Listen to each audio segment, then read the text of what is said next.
করোনায় আক্রান্ত নেইমার আছেন আইসোলেশনে। দেখুন তার বর্তমান অবস্থান। ফিটনেস নিয়ে সমস্যায় ছিলেন, ইনজুরি নিয়েও স্বস্তিতে ছিলেন না। নেইমার এবার করোনা ভাইরাসে আক্রান্ত হয়েছেন। রোববার এই খবর নিশ্চিত করেছে তার বর্তমান ক্লাব সান্তোস। খবর দিয়েছে রয়টার্স ও গ্লোবো।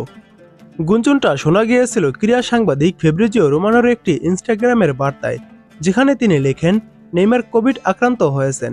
সান্তোস তাদের বিবৃতিতে জানিয়েছে বৃহস্পতিবার তার শরীরে উপসর্গ দেখা যায়, ফলে অনুশীলন করেননি নেইমার। সোমবার আবার পরীক্ষা করা হয়।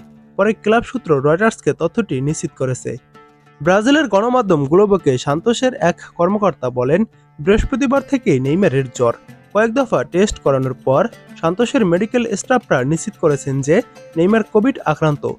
নেইমারের শরীরে যখন থেকে করোনার অনুষঙ্গ বা উপসর্গ লক্ষ্য করা গেছে, তখন থেকে তার সবকিছু আলাদা করে রাখা হয়েছে। চিকিৎসকের পরামর্শে সে এখন বাড়িতেই নিবৃত্তবাস করছে, অর্থাৎ বাড়িতেই বসবাস করছে। তবে নেইমার খুব দ্রুত সুস্থ হয়ে উঠবেন। তার বাড়িতে ঠিকঠাক মতন ট্রিটমেন্ট নেওয়া হচ্ছে, আর মাত্র 2-1 দিনের মধ্যেই হয়তোবা সুস্থ হয়ে উঠতে পারেন। নেইমারের শেষ আপডেট, এখন তিনি বাড়িতেই চিকিৎসা নিচ্ছেন। এর মধ্যে একটি সুখবর আসতে চলেছে, তা হলো নেইমার সান্তোসে থাকবেন 2026 বিশ্বকাপ পর্যন্ত। নেইমার ও তার ক্লাব সান্তোসের পক্ষ থেকে খুব দ্রুতই অফিসিয়াল ঘোষণা আসতে চলেছে। 2026 বিশ্বকাপ পর্যন্ত সান্তোসের সঙ্গে থাকছেন এই ব্রাজিলিয়ান প্রিন্স। নেইমার ভক্তদের ভয়ের কোনো কারণ নেই, খুব দ্রুতই তিনি সুস্থ হয়ে উঠবেন এবং অল্পতেই এই রোগ থেকে তিনি সেরে উঠবেন।